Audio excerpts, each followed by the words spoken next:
halaman 62.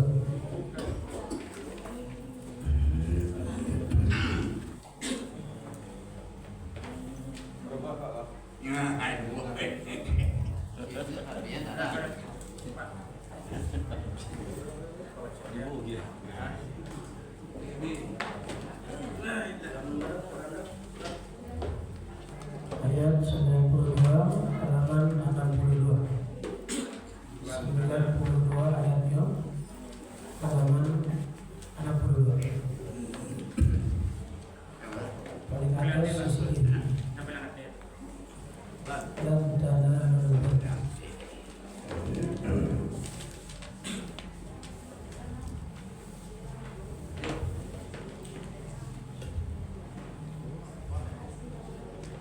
تقبل الله منا منكم تقبل يا كريم.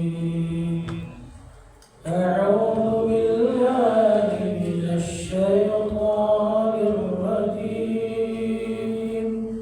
بسم الله الرحمن الرحيم. لا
ومن دخله كان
وكيف تكفرون وأنتم تتلى عليكم آيات الله وفيكم رسوله ومن يعتصم بالله فقد هدي إلى صراط مستقيم.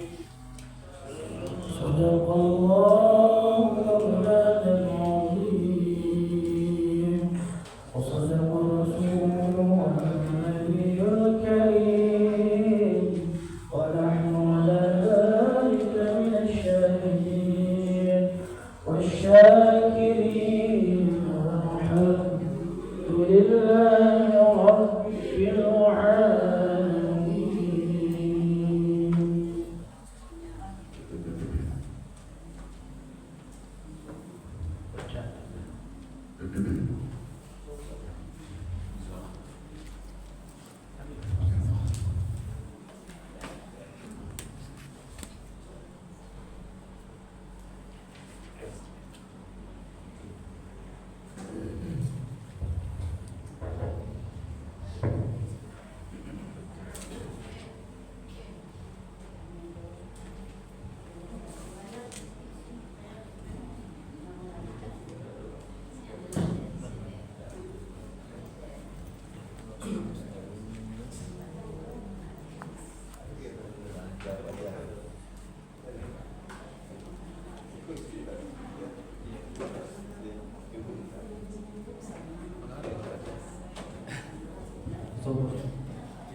Yang kita terasukan kita sarana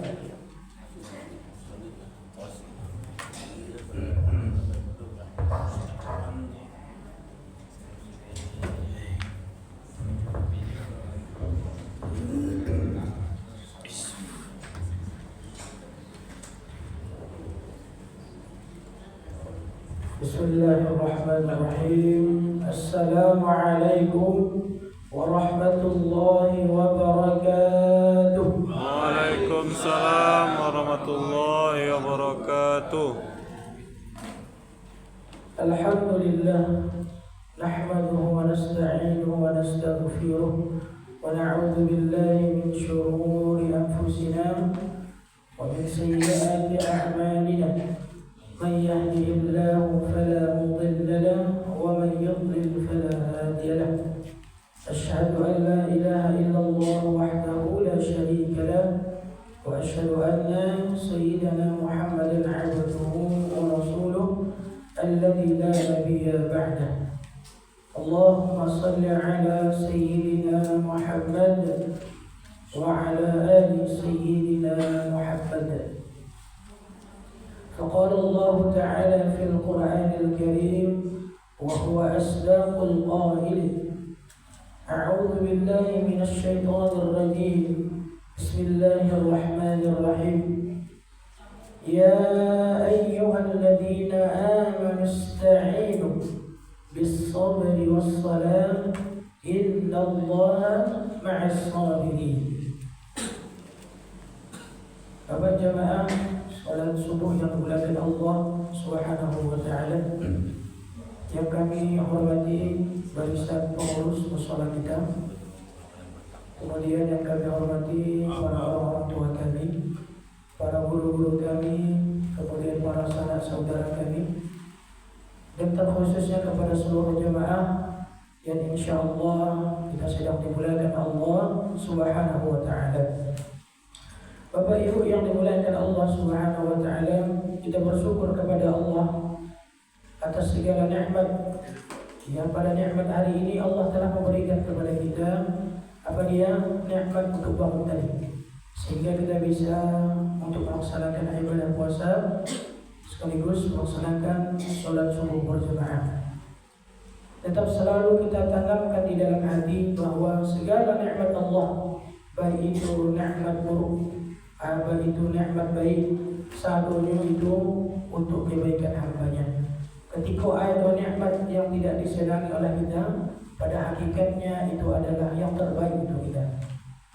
Karena di dalam pandangan manusia, ketika ditimpakan musibah kepadanya, dia berkeluh kesah. Itu seharusnya sebagai seorang mukmin, sebagai seorang yang bertakwa, beriman kepada Allah, apa saja yang diberikan Allah kepada kita itu yang paling terbaik untuk hambanya. Kalau sakit, syukuri.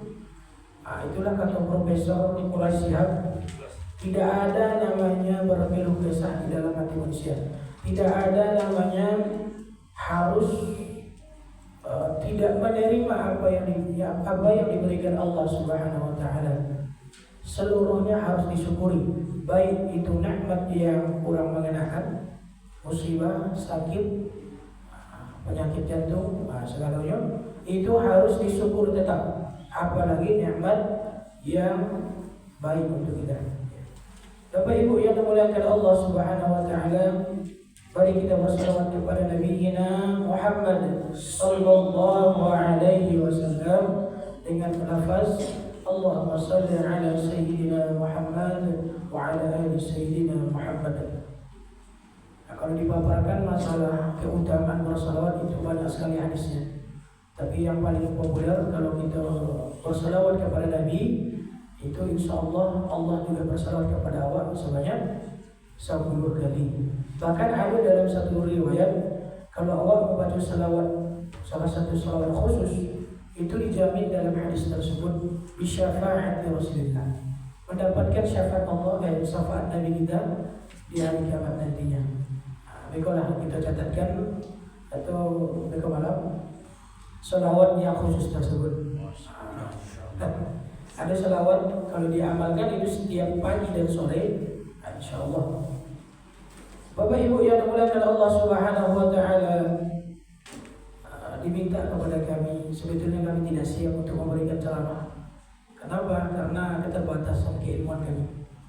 Karena kami hanya masih proses belajar, dan belajar tersebut masih belum matang. Kalau dalam tradisi kami di kampung, jangan maju kalau alun matang ilmu. Masaan dulu baru maju. Tapi kalau 50-50 hanya sekedar saya mendadak-dadak, itu agak payah untuk menjelaskan. Apa? Masak orang. Tidak bisa Pak. Ya, tapi kita minta kita sampaikan beberapa pemahaman kami sekaligus yang kami baca dalam kitab-kitab tafsir, bagaimana makna, bagaimana pemahaman, penjelasan daripada tafsir ayat Al-Quran. Bapak RT juga telah memberikan kami tema, yakni sabar dan sholat. Sabar dan sholat. Dasarnya apa? Sebagaimana yang telah kami jelaskan, yang telah kami bacakan di awal, yakni dalam Al-Quran Al-Baqarah ayat 153. Coba buka Bapak Ibu, Al-Baqarah ayat 153. Itu ajak dibaca untuk para imam biasanya, berkaitan dengan musibah. Al-Baqarah ayat 153. Ya ayyuhalladzina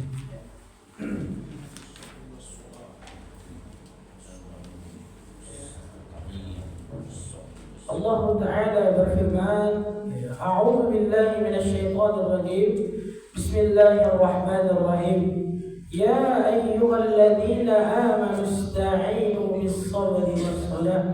Innallaha ma'as sabirin. Ya artinya ya ayyuha artinya alladzina amanu ista'inu, mintalah pertolongan atau mohonlah pertolongan bi as-sabri wa as-salati. Ya ayyuhalladzina amanu ista'inu bis-sabri was-salah.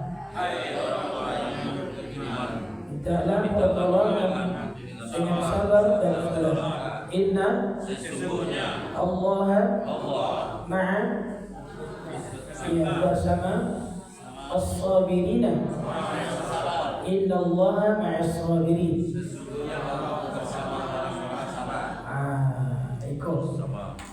Itulah salah satu ayat untuk memaparkan bagaimana kedahsyatan kemuliaan ketika seorang hamba menanamkan sifat sabar kepada Allah Subhanahu wa taala.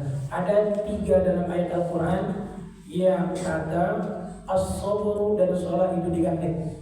Salah satunya itu. Cek lagi ada di ayat 43. Kalau tidak salah. Ya. Wasta'inu bis-sabri was-salah wa innaha illa 'alal khashi'in. Ada 3 tempatnya Allah Subhanahu wa taala menggandeng as-sabr dan as-salah. Jadi dalam ayat ini Allah memberikan keterangan bahwa wahai orang-orang yang beriman, mintalah pertolongan kepada Allah dengan sarana sabar dan juga salat. Lantas timbul pertanyaan kita Bapak Ibu yang dimuliakan Allah, betapa besarnya sabar dalam ayat ini? Apa alasan Allah supaya menyuruh kita untuk bersabar? Bersabar dalam hal apa? Di sini para ulama kita menjelaskan kata sabar dan kemudian sholat di dalam kehidupan kita harus selalu serasi. Ketika ada masalah, ketika ada kemudaratan, ketika ada kendala tantangan dalam kehidupan kita, itu langkah awal yang awak lakukan itu harus sabar. Supaya apa? Dalam dunia kedokteran itu sebagai untuk menenangkan kejiwaan. Jadi ketika ada masalah sakit paru, tidak ada kepapan yang ngabalo, istri apolo, sabar dulu baru laksanakan dengan sholat. Kenapa? Karena sabar itu kata para ulama adalah amalan-amalan para anbiya, khususnya para ulul azmi. Tahu apa? Nabi-nabi ulul azmi kan? Nabi ulul azmi. Apa maksudnya? Nabi ulul azmi. Apa? Nabi ulul azmi itu nabi yang Allah kasih kepada mereka cobaan yang begitu berat. Salah satunya Nabi kita Muhammad sallallahu alaihi wasallam. Langkah awal mereka itu harus sabar. Dakwah yang dilakukan Nabi sallallahu alaihi wasallam ketika di Makkah, Nabi dilempari kotoran, Nabi dilempari batu, dihina, dicaci, dimaki. Itu awal amalan yang dilakukan Nabi. Ya ayyuhalladzina amanu ista'inu bis-sabr. Sabar dulu.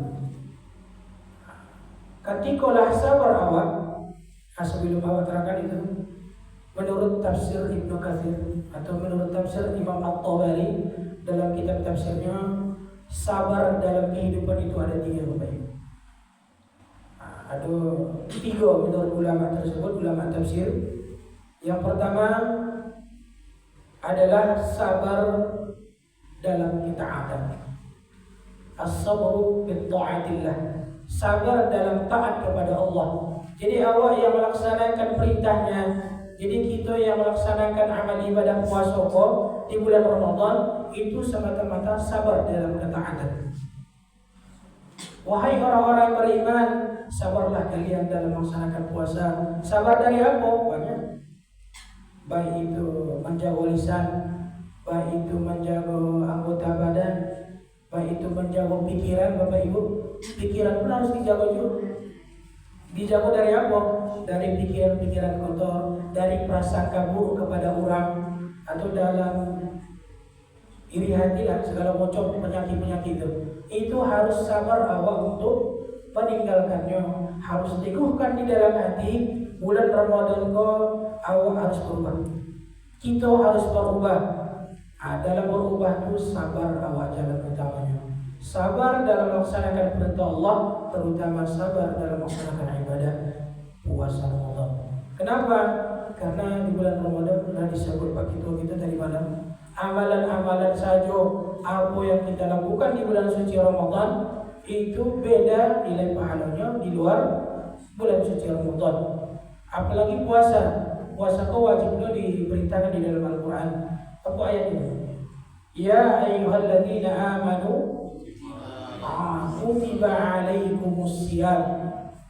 Itu kalau dikaji balik, kenapa Allah menggunakan kata kutiba? Kenapa Allah tidak menggunakan wajibah? Kan sama artinya. Kutiba sama juga, wajibah sama juga. Itu next pertemuan kita bahas. Disitulah letak dari pemahaman tafsir Al-Quran, mengkaji apa alasan Allah di balik teks itu sendiri.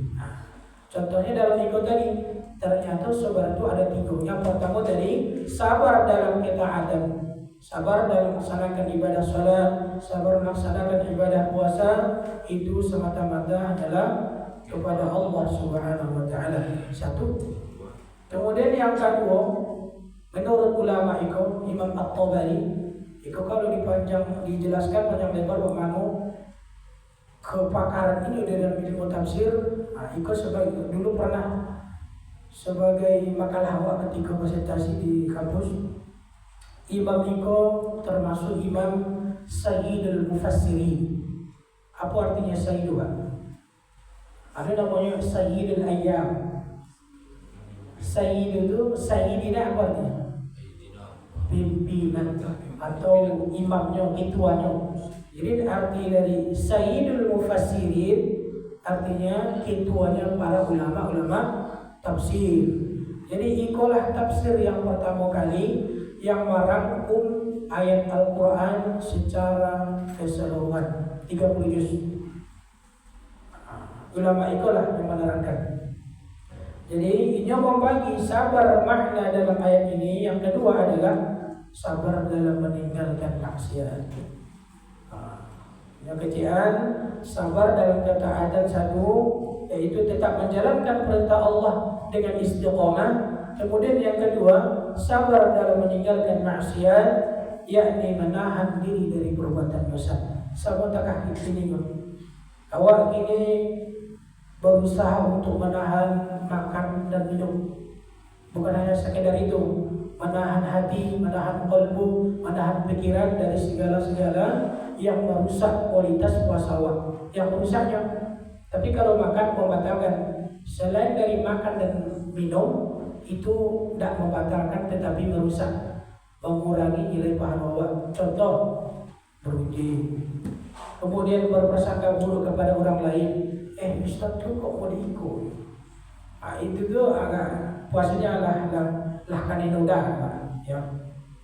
Jadi sabar yang kedua itu adalah sabar dalam meninggalkan maksiat, sabar dalam meninggalkan perbuatan dosa, sabar dalam meninggalkan segala hal yang tidak disukai oleh Allah Subhanahu wa taala. Yang ketiga, cara apa agak singkat Bapak Ibu, tidak berlama-lama karena awak pun tidak tahu apa yang disampaikan dulu. Yang ketiga, sabar dalam menghadapi cobaan. Jadi awak harus selalu menerima apa yang ada, apa yang dikasih, apa yang diagih oleh Allah, baik itu baik, baik itu buruk. Selalunya itu terbaik untuk awak. Menerima ujian dengan penuh keimanan. Ketika awak kini kau tak bisa tagak untuk solat lain, terima. Ketika awak kini kau tak bisa melaksanakan ibadah puasa kerana ada halangan, sakit, Pak Urcan awak kadang-kadangnya sakit Pak RT, habis operasi. Kita doakan kepada Allah Subhanahu wa taala agar orang tua kita diberi kesehatan, amin ya rabbal alamin, dan juga memberikan nilai pahala di sisinya Allah atas cobaan yang diberikan kepadanya. Itulah langkah awal, ini harus sabar di dalam cobaan Allah Subhanahu wa taala. Bapak Ibu yang dimuliakan Allah Subhanahu wa taala, itu ya, dari sabar dalam ketaatan, kemudian sabar dalam meninggalkan maksiat, kemudian sabar dalam menghadapi segala cobaan. Nah, kemudian disambung, ya ayyuhalladzina amanu ista'inu bis-sabri was-salah. Wahai orang-orang beriman, mintalah pertolongan kepada Allah dengan sabar dan salat. Bahkan Allah menyambungkan kata sabar dengan salat. Jadi kalau menurut Al-Hidayat, Ustaz Al-Hidayat, dalam pemahamannya ada dua kunci untuk memberantas, untuk menyelesaikan segala persoalan kehidupan dunia. Intinya yang pertama sabar. Sabar dalam artian apa? Terima iko baik untuk awak kau. Pasti awak bisa menyelesaikan iko. Karena ada rumusnya dalam Al-Quran kata beliau. La yukallifullahu nafsan illa usaha. Jadi segala tantangan, segala segala rintangan yang Allah berikan kepada awak, cobaan segala macam itu, pada hakikatnya mampu awak menjalankannya. Awak dulu di ketika S1 rasanya mampu dah awak menyelesaikan S1 goya. Tapi awak tanamkan, awak ingat firman yang tadi itu, la yukallifullahu nafsan illa usaha. Kamana jo awak paibu segala apa percobaan, segala apa rintangan yang awak lalui, itu dasar risiko. La yukallifullahu nafsan illa usaha. Pasti insyaallah awak mampu untuk melaksanakannya. Ada dulu awak pertama kali khutbah ceramah Idul Fitri di kampung. Oh mak, iko lagi bisa awak mak itu kok. Lah itu ya kecak awak. Lah itu insyaallah amat cedo dia. Tapi lah ya Al-Quran bacanya. Tak ada beban-beban yang dari Allah tu kepada seseorang tu pasti salah saya di rumah. Iya dia semua jawab. Jadi segala apa cobaan, segala perbuatan awak tu, insyaallah yakinkan di dalam qalbi bahawa kita mampu untuk mencapainya. Kalau kini kau awak tak bisa umrah, kalau kini kau awak tak bisa haji, kalau kini kau tak bisa awak puasa, mungkin di tahun depan bisa insyaallah. Kemudian langsung berikutnya, langkah untuk menyelesaikan permasalahan kehidupan dunia itu ada dua kunci. Yang pertama sabar, yang kedua setelah sabar awak, karena efek dari sabar kau ini langsung memberikan ketenangan di dalam jiwa dan pikiran. Setelah itu bawalah sholat, mintalah kepada Allah agar diberikan kemudahan. Apa doa untuk diberikan kemudahan Bapak Ibu? Yang bisa baca itu. Allahumma yassir wa la tu'assir fi amri ya rabbal alamin. Jadi setelah sabar awak lanjutkan dengan sholat. Sholatnya tidak sembarangan Pak. Sholatnya juga harus betul-betul juga. Tidak asal takbir segala macam dah. Tidak harus baca capek-capek dah. Sebagai almarhum Ustaz awal mengajarkan, itu amalkan itu dengan sebaik-baiknya. Bertumak ninah dalam sholat Bapak Ibu. Baca ayat-ayat itu tenang dan santai. Jangan bismillahirrahmanirrahim, jangan begitu. Tapi santai, nikmati bacaan awal itu saja. Setelah sholat awal, karena sholat itu luar biasa Bapak Ibu. Pada awal baca dalam satu buku karangan karangan Menteri Agama yang ini Nasaruddin Umar, ada namanya sholat tasawuf, sholatnya para sufi.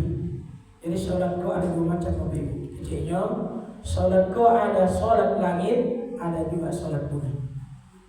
Bagaimana tu? Adalah sholat langit sama sholat bumi. Jadi kecilnya penjelasannya, orang-orang yang sholatnya khusyuk dan memahami makna sholatnya, itulah yang disebut sebagai sholat langit. Jadi seakan-akan ini sholat itu sedang bercengkrama, berinteraksi dengan Allah Subhanahu Wa Taala. Itu boleh juga, itulah yang disebut sholat langit. Dek sananya, dek nikmatnya di dalam sholat lah habis waktu 1 jamnya sholat. Itulah orang-orang yang dekat kepada Allah. Tak sembarang orang-orang melakukan itu dah. Kalau disebut ini istilahnya orang mukarrabin, orang yang paling dekat dengan Allah. Hatinya tak ada syariat Allah. Makanya ada ayat fa aynama tuwallu fatamma wajhullah. Kemana saja kamu berada di situ nampak wajah Allah. Tapi janganlah itu wajah Allah. Allah tak punya wajah apa ini. Janganlah dipahami wajah itu sebagai wajah awak selain mereka. Tapi menurut ulama tafsir, wajah di situ itu kekuasaan kebesaran Allah Subhanahu Wa Taala. Baik awak ke pantai, Baik awak ke gunung, nampak kebesaran keagungan Allah tu. Disitulah nampak orang-orang yang ladaki kepada Allah tu. Inya dah ada kata-kata disebut kecuali Subhanallah. Itu solat langit. Yang kedua solat bumi Bapak Ibu. Solat bumi kau ikutlah kata-kata awak ini kau. Yang sekedar takbiratul ihram dulu atau berusaha itu proses Bapak Ibu. Tapi janganlah awak berkeluh kesah dan bersedih hati. Tetap teguh meskipun awak tak pandai, tak tahu apa arti bacaan solat. Kalaulah solat itulah bagus. Kalaulah solat awak itulah istibas kata Buya Hamka, kata Gus Bahar. Mending orang-orang Islam itu solat saja tanpa mengetahui. Itu lebih mending katanya. Karena apa? Karena nikmat solat itu tidak diberikan Allah kepada seseorang pun kecuali yang ia kehendaki. Jadi awak masuk solat, ada terbesit dalam hati ingin melaksanakan solat, itulah dapat hidayah namanya itu. Itulah luar biasa nikmat yang Allah berikan kepada Allah. Ada orang-orang di luar sana sedetik pun tak ada dalam hatinya ingin melaksanakan solat. Allahu Akbar, Allahu Akbar, kecil muazzin itu. Tak adanya terbesit lama masuk waktu solat mah solat lu tak ada. Itu larutnya matinya Bapak Ibu. Itu yang disebut dalam ayat itu. Khatamallahu ala isyawatun walahum. Itulah terhadap awak ini kau. Mohon maaf atas segala kesalahan dan kita minta ampun kepada Allah Subhanahu Wa Taala dan semoga puasa kita hari ini diterima Allah Subhanahu Wa Taala. Amin ya rabbal alamin. Assalamualaikum warahmatullahi wabarakatuh. Waalaikumsalam warahmatullahi wabarakatuh. Dulu ya.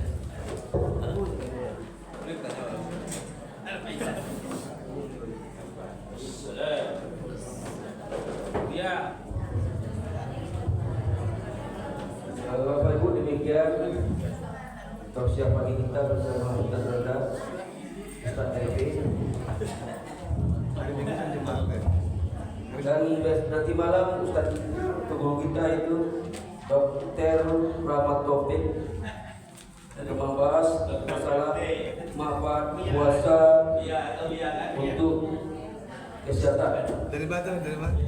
Ini dari Yogyakarta. Nanti malam besok pagi Ustaz kita Dr. Anas lagi di Blitar. Ustaz Iqwani besok pagi. Itu marilah kita ramaikan terus salat tiba dan bangunkan berlomba-lomba untuk cari amal ibadah. Amin. Assalamualaikum warahmatullahi wabarakatuh. Waalaikumsalam warahmatullahi wabarakatuh.